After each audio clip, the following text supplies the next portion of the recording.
ഏരൂർ പത്തടിയിൽ ഇറച്ചി വിൽപ്പന സ്ഥാപനത്തിന്റെ മറവിൽ പ്രവർത്തിച്ചു വന്ന അനധികൃത അറവുശാല അധികൃതർ പൂട്ടിച്ചു. അനധികൃത അറവുശാല പ്രവർത്തിക്കുന്നതായി അറിഞ്ഞ് പ്രതിഷേധവുമായി എത്തിയ നാട്ടുകാർ അറിയിച്ചതിനനുസരിച്ചെത്തിയ വിവിധ വകുപ്പ് അധികൃതരും കണ്ടത് നിയമലംഘനത്തിന്റെ ഞെട്ടിക്കുന്ന കാഴ്ച കൂടിയാണ്.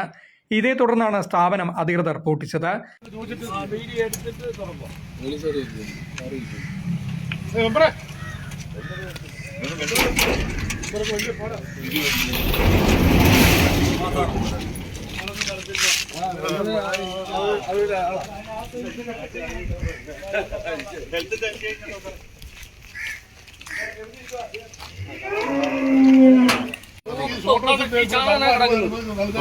അനുവദിക്കാൻ പറ്റത്തില്ല. കാരണം ജനങ്ങൾ ഒന്ന് ഒറ്റക്കെട്ടാൻ എല്ലാവരും നിൽപ്പുണ്ട്. അതിന് പോലീസിന്റെ സഹായം നമ്മൾ തേടിയിട്ടുണ്ട്. പോലീസുകാർ വരുന്നുണ്ട്, വന്ന് അവരെല്ലാം കണ്ട് എല്ലാം ബോധ്യമായി നിൽക്കുന്നുണ്ട്. അവരുടെ എല്ലാ സാറന്മാരെ കാണിച്ചു കൊടുത്തിട്ടുണ്ട്. ഈ വേസ്റ്റുകൾ പോകുന്നതും ഈ മാലിന്യങ്ങൾ കെട്ടിക്കിടക്കുന്നതും ഇതേ രീതിയിലാണ് ഈ വേസ്റ്റുകൾ കെട്ടിവെച്ചേക്കുന്നത്.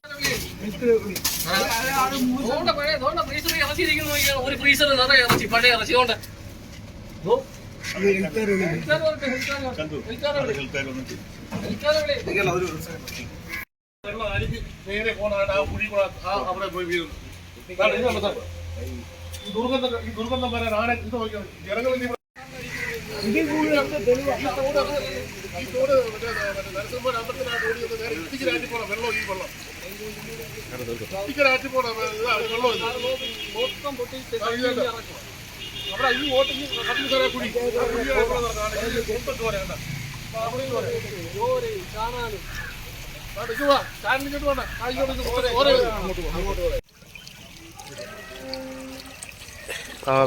എന്തായാലും ഇതും മഞ്ഞ ഇട്ട് കൊടുക്കുന്നുണ്ടോ? ഇതൊക്കെ ഹോട്ടലിലേക്ക് പോകും. ഒന്നാമത് ക്യാൻസർ തൊട്ടാ ക്യാൻസറാ. എല്ലാവരും ചോദിക്കും പേപ്പറില്ലാതെയാണ് ഇവിടെ മാലിന്യങ്ങൾ കട്ട് ചെയ്യുന്നത്. ആ തോടിനകത്ത് തോട് മൊത്തവും മാലിന്യങ്ങൾ അവിടെ കൊണ്ടുവന്ന് അവിടെ തള്ളുക. വേസ്റ്റ് എല്ലാം പോകുന്നുണ്ട്. അവിടെ ഈ എണ്ണപ്പന ഇട്ടണക്കാൻ ഇവിടെ ഉണ്ട് വേസ്റ്റ്. അത് അധികൃതർ ആരും കാണുന്നില്ല, പഞ്ചായത്തിൽ ആരും കാണുന്നില്ല.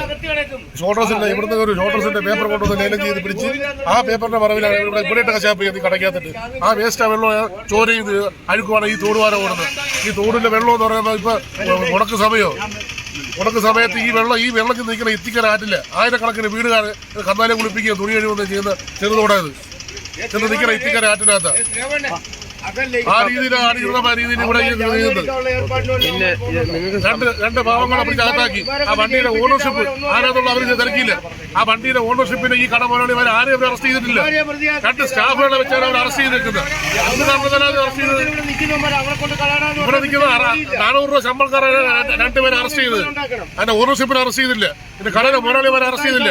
അത് വണ്ടി പിടിച്ച ഭാഗത്തിട്ടേക്കുന്നത്. വണ്ടിക്കാരെ ഇതുവരെ പിടിച്ചിട്ടില്ല. രണ്ട് സ്റ്റാഫുകളെ വെച്ചിട്ടേക്കുന്നത്. അത്യാവശ്യം അവർ രണ്ട് പാവങ്ങൾ രണ്ട് ജാമ്യം കിട്ടുള്ള വണ്ടി ആരുടെയാണ് നിങ്ങൾ ഉദ്ദേശിക്കുന്നത്? വണ്ടി ആരുടെയാണ്? ഈ പിക്കപ്പ് ഫോറസ്റ്റ് ഓഫീസിൽ കുഴപ്പമുണ്ട്. ഫോറസ്റ്റ് വണ്ടി അറസ്റ്റ് ചെയ്ത് പിക്കപ്പ് ആരുടെയാണ് പറഞ്ഞാൽ ഒരു സ്ത്രീയുടെ പേരിലുള്ള വണ്ടി അവരെ ചെയ്തിട്ടില്ല. കഴിഞ്ഞ ദിവസം ആയിരനെല്ലൂർ ഭാഗത്ത് മാലിന്യം തള്ളിയതുമായി ബന്ധപ്പെട്ട് 2 പേർ അറസ്റ്റിലായിരുന്നു. ഇതിൽ നിരപരാധിയുണ്ടെന്നും യഥാർത്ഥ പ്രതി ഇറച്ചിക്കട ഉടമയാണ് എന്നും ആരോപിച്ചുകൊണ്ട് പത്തടിയിലെ ബീഫ് സ്റ്റാൾ എന്ന സ്ഥാപനത്തിന് മുന്നിൽ പിടിയിലായ ഷാജഹാൻ എന്ന പ്രതിയുടെ മാതാവ് പാത്തുമുത്തും ഒരു വിഭാഗം നാട്ടുകാരും പ്രതിഷേധവുമായി എത്തിയത്. അന്നേരം പറഞ്ഞ് ഞാൻ വരുന്നില്ല എന്ന് പറഞ്ഞു. അല്പം കഴിഞ്ഞപ്പോഴാണ് ഉപയോഗ വണ്ടിയായിട്ട് നമ്മുടെ വീട്ടിനടുത്ത് വന്നു. വീട്ടിലത്ത് വന്നപ്പോൾ ഞാനൊരു ചായ ഇട്ട് എൻ്റെ മോനെ കൊടുത്ത് കഥവ് തുറക്കുന്ന ചായ എടുത്തുകൊണ്ടാണ്. ആ ചായ കുടിച്ചുകൊണ്ട് നിൽക്കുമ്പോഴാണ് ഉപയോഗ പറഞ്ഞു, ഒരു കാര്യം ചെയ്ത് നീ എത്രയും പെട്ടെന്ന് എൻ്റെ പറയുവാന്ന് പറഞ്ഞു. മുമ്പേ ഉപയോഗ വണ്ടി എടുത്തുകൊണ്ട് വന്ന് ആഴ്ച പറയും എൻ്റെ മോനും വന്നു. എന്തിനായിരുന്നു വിളിച്ചോണ്ട് പോയത്? ഇവിടെ ഇറച്ചിക്കട ഇറച്ചി വെട്ടാൻ ഇവിടെ വിളിച്ചോണ്ട് വന്നത്.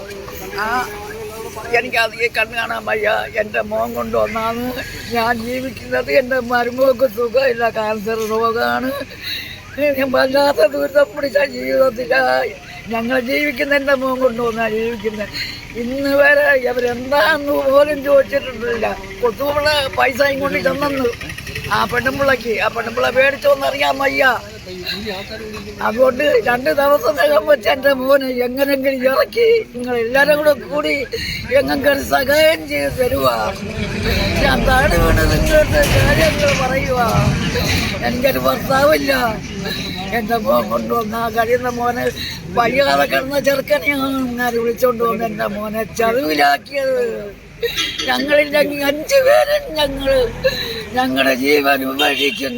എൻ്റെ മോനെ 2 ദിവസത്തിനകം വെച്ച് നിങ്ങൾ ഇറക്കി തരാൻ വഴികളൊക്കെ വെച്ച് എനിക്ക് ഇറക്കി തരാൻ പറയണോ അവരടുത്ത്. ഇതിനിടയിലാണ് നാട്ടുകാരിൽ ചിലർക്ക് സംശയം തോന്നി സ്ഥാപനത്തിന്റെ ഉള്ളിൽ കയറി പരിശോധിച്ചപ്പോഴാണ് ഇറച്ചിക്കടയുടെ മറവിൽ നടന്നുവന്ന അനധികൃത അറവുശാലയുടെ ഞെട്ടിക്കുന്ന കാഴ്ചകൾ ജനങ്ങൾ കണ്ടത്.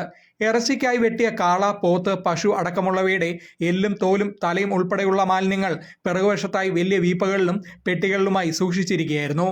അറക്കുന്ന മാടുകളുടെ രക്തവും ഇവിടെ കഴുകുന്ന മലിനജലവും ഉൾപ്പെടെ ഒഴുക്കുന്നത് നിരവധി പേർ കൃഷിക്കും തുണി അലക്കുന്നതിനും കുളിക്കുന്നതിനുമൊക്കെ ഉപയോഗിക്കുന്ന തോട്ടിലേക്കുമാണ്. ഇതുകൂടാതെ ദിവസങ്ങൾ പഴക്കമുള്ള ഇറച്ചിയും നെയ്യും ഉൾപ്പെടെയുള്ളവ പിൻഭാഗത്ത് യാതൊരുവിധ സുരക്ഷാ ക്രമീകരണങ്ങളോ വൃത്തിയോ ഇല്ലാത്ത ഫ്രീസറിൽ സൂക്ഷിച്ചിരിക്കുകയായിരുന്നു. ഇതോടെ നാട്ടുകാർ അധികൃതരെ വിവരമറിയിക്കുകയായിരുന്നു. ഏരൂർ പോലീസ്, ആരോഗ്യവകുപ്പ് അധികൃതർ, വാർഡ് അംഗം തുടങ്ങിയവർ ഉൾപ്പെട്ട സംഘം സ്ഥലത്തെത്തി നാട്ടുകാരുടെ പ്രതിഷേധത്തെ തുടർന്ന് ഇറച്ചിക്കട പൂട്ടിച്ചു. സംഭവത്തിൽ ശക്തമായ നടപടിയുണ്ടാകുമെന്ന് അധികൃതർ മുന്നറിയിപ്പും നൽകി. സംസ്കരിക്കുന്നതുമായി ബന്ധപ്പെട്ട് ഇവർക്കെല്ലാം നിർദ്ദേശങ്ങൾ കൊടുക്കുകയും അതനുസരിച്ച് ആ കാര്യങ്ങൾ ചെയ്യണമെന്നാണ് പലതവണ ഇവരത്തൊക്കെ പറയാറുള്ളത്. എന്നാൽ അത് ലംഘിക്കുമ്പോഴൊക്കെ പഞ്ചായത്തിന് പറ്റുന്ന രീതിയിലും നിയമപരമായ നടപടികളെല്ലാം സ്വീകരിച്ചുകൊണ്ട് വരുന്നു. ഈ ബീഫ് സ്റ്റാളിന് തന്നെ പലപ്പോഴായി പിഴ അടപ്പിച്ചിട്ടുള്ളതും പലപ്പോഴായി വാണിംഗ് കൊടുത്തിട്ടുള്ളതും അതിൻ്റെ നിയമ നടപടികൾ സ്വീകരിച്ചിട്ടുള്ളതുമാണ്. എന്നാൽ വീണ്ടും ഇത്തരത്തിലുള്ള കാര്യങ്ങൾ ആവർത്തിക്കുകയാണ് ചെയ്യുന്നത്. ഇനി ശക്തമായ നടപടി അതുമായി ബന്ധപ്പെട്ട് പഞ്ചായത്ത് എടുത്തിട്ടുണ്ട്.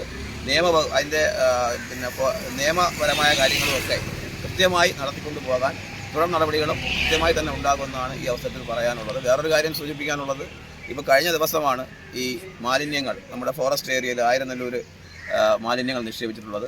അതിൻ്റെ പ്രതികളെ ഇന്നലെ 2 പേരെ അറസ്റ്റ് ചെയ്ത് റിമാൻഡിലാണ്. ഇനി തക്കതായ നടപടികൾ ഇതുമായി ബന്ധപ്പെട്ട് ഈ മാലിന്യവുമായി ബന്ധപ്പെട്ട് പൊതുയിടങ്ങളിൽ വലിച്ചെറിയുന്നതും ജലസ്രോതസ്സുകൾ മലിനമാക്കുന്നതും ഒക്കെ ഉണ്ടെങ്കിൽ കടുത്ത നടപടിയുമായി പഞ്ചായത്തും മറ്റ് നിയമ സംവിധാനങ്ങളും മുന്നോട്ട് പോകും. മലയോര ഹൈവേയുടെ വശത്തായി ജനവാസ മേഖലയിൽ ഇത്രയും വലിയ നിയമലംഘനം നടന്നിട്ടും ബന്ധപ്പെട്ടവർ ആരും അറിഞ്ഞില്ല എന്നാണ് അധികൃതർ പറയുന്നത്. അതേസമയം നിയമലംഘനത്തിന്റെ പേരിൽ സ്ഥാപനത്തിനെതിരെ നിരവധി തവണ നോട്ടീസ് നൽകിയും പിഴ ഈടാക്കിയും ഉൾപ്പെടെയുള്ള നിയമ നടപടികൾ സ്വീകരിച്ചിട്ടുണ്ടെന്ന് പഞ്ചായത്ത് അധികൃതരും പറയുന്നു. ഇതോടെ നിരന്തരം നിയമലംഘനം നടത്തുന്ന സ്ഥാപനത്തിനെതിരെ എന്തുകൊണ്ട് ശക്തമായ നടപടി സ്വീകരിക്കുന്നില്ല എന്ന ചോദ്യവും ജനങ്ങളുടെ ഭാഗത്തു നിന്ന് ഉയർന്നു കഴിഞ്ഞു. Fox TV news, Eroor.